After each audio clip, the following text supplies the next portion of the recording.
إن الدولة الفاطمية الجديدة هي ملكنا، هي تاريخنا، هي إرثنا. نحن صنعنا الدولة الفاطمية الأولى وسنصنع الدولة الفاطمية الثانية. هذه دولتنا، لا أحد يستطيع أن يحتج، ليس له الحق أن يحتج علينا، والذي يحتج علينا هو ينبح. هذه دولتنا قامت فوق هذه الأرض، أقامها أجدادنا، فنحن أولى بها وببعثها كلما تمكنا من ذلك. لا تستطيع القاهرة أن تهرب من مصيرها الفاطمي. القاهرة هي قاهرة المعز بالله، القاهرة صنعها الفاطميون، لولا الفاطميين ما في قاهرة، ما فيه مصر. ماذا كانت مصر قبل الفاطميين؟ كانت اسكندرية والأهرامات. الفاطميون هم الذين اختاروا مصر قلب الأمة أن تكون عاصمة لهم، وبنوا القاهرة. القاهرة فاطمية 100%.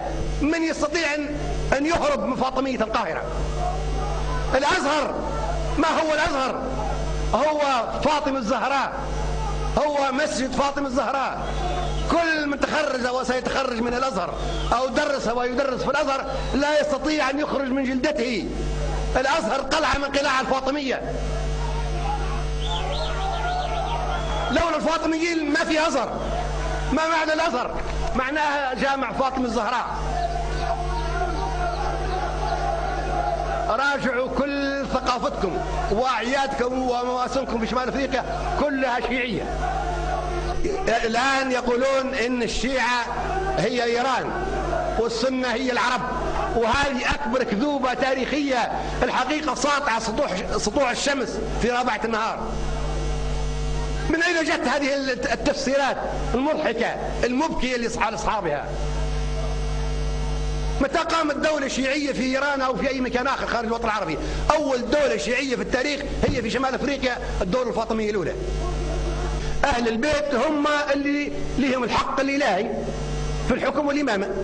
هذا هو أساس المشكلة، وهذا هو اللي واقع اليوم. الآن ما نقبلش من بعد اليوم أي واحد في الوطن العربي يحكم باسم القرآن أو باسم الدين أو يعمل دولة دينية ما لم يكن من أهل البيت، وإلا يكون هو غير جدير وماليش الحق وماليش الشرعية أبدا، ويسحب البساط من تحت قدامه وليسقط في الحضيض في 60 داهية. أنا استغرب يعني مثل الأردن، كيف ما تكونش من الشيعة المتشيعة لآل البيت؟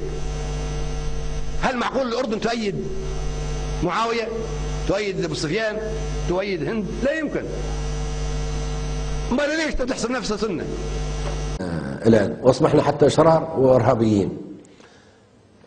كل اللي جرى بعد وفاة النبي خارج عن الإسلام، لا قال به الله ولا القرآن ولا الإسلام. الإسلام فهم غلط، فسر غلط، وتحول إلى خلافة، والخليفة تحول إلى إمبراطور، وتحول إلى متجبر ومتكبر، وتحول إلى دكتاتور وفي يد السيف، وكل رقابنا تخضع للخليفة، والخليفة يملك الأرض ومن عليها، وملكة أيمانكم فسروها إن اللي يملك شيء يأخذه، ومثنى وثلاثة ورباع فسروها حتى هم بهذا الشكل، وهو في النهاية الزواج بواحدة فقط في القرآن، وتركوها وقالوا مثنى وثلاثة ورباع.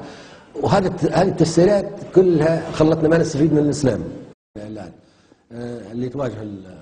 بعدين الثقافة العربية وهذا يواجه خطر الآن.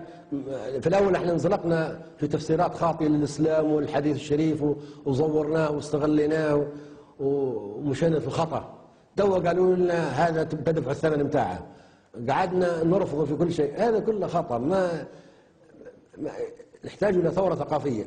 حتى شو المهازل هذه؟ شو المهازل هذه يا أخي؟ مسموح لكل واحد يعمل مظهر بتاع شيخ ويتكلم لنا في الإذاعة، ومسموح له يتكلم ويسمع الملايين بكلام خطأ ما أنزل الله به من سلطان، ويمشي يسمعوه الشباب يعتقدون أن هذا صحيح. مش معقولة تخلط الغث بالسمين. واحد يقول لهم احنا علاش نحبوا النبي محمد؟ يقول صلى الله عليه وسلم، يقول لأن رسول الله، لأن مش عارف ايش، لأن جاب لنا القرآن، لأن حبيب الله. لا ما شنو؟ قال عشان يا اخوان عشان يشفع لنا. من قال لك يشفع لك محمد؟ محمد قال لا حتى نفسه ما يشفع لهاش. كل نفس من كسب رهين، يوم لا تنفع شفاعة الشافعين. من اللي قال لك محمد يشفع لك؟ والله قالوا والله لأن المسيح، قالوا المسيحيين قالوا عيسى قتل نفسه من أجلنا باش يغفر لنا ذنوبنا، وهذا خطأ. عيسى ما قتل نفسه وما قتلوه وما صلبوه، ولكن شبه لهم وما قتلوه يقينا كمان. إذن عيسى ما قتل، رفعه الله إليه، إني متوفيك ورافعك إلي. عيسى ما قتل نفسه من أجل المسيحيين ولا حاجة. المسيحي اللي يعمل خطأ يدفع ثمنه، يمشي للنار. عمل الصواب يمشي للجنة، زي المسلم وزي أي ديانة أخرى. قالوا ما دام عيسى غفر ذنوب تابعيه وبيكون شفيع ليهم، ليش احنا ما نقلدهم ونقولوا حتى محمد تعهد بان يعني محمد حيكون شفيعنا، ونسموا عبد الشفيع والشفيع وشفيعنا يوم القيامه ويا شفيعنا ويا محمد، ونذكر في الله اكثر من محمد. يقول الله ساكتين، يقول محمد، كل يقول صلى الله عليه وسلم. شو النفاق والدجل هدايا؟ لان محمد بيشفع لنا. ما والله اقوى من محمد، ما هو اللي يقدر يحطك انت محمد في الجنه ولا في النار. شوف الخطأ اللي احنا ماشي محتاجين له ثوره ثقافيه. تو هذا الدجل كتيبات صغيرة أقراها 1000 مرة باش نضيع الوقت. هذه باش مش عارف ايش يحصل لك كذا وكذا، وهذه باش تغفر لك ذنوبك، وهذه صلاة الاستسقاء، وهذه صلاة الاستخارة، وهذه هذه كلها ما أنزل الله بها من سلطان. كل هذه كلام دجل. ضخ المطابع تو في الدجل وفي الفضائيات اللي تقدم له في الدجل.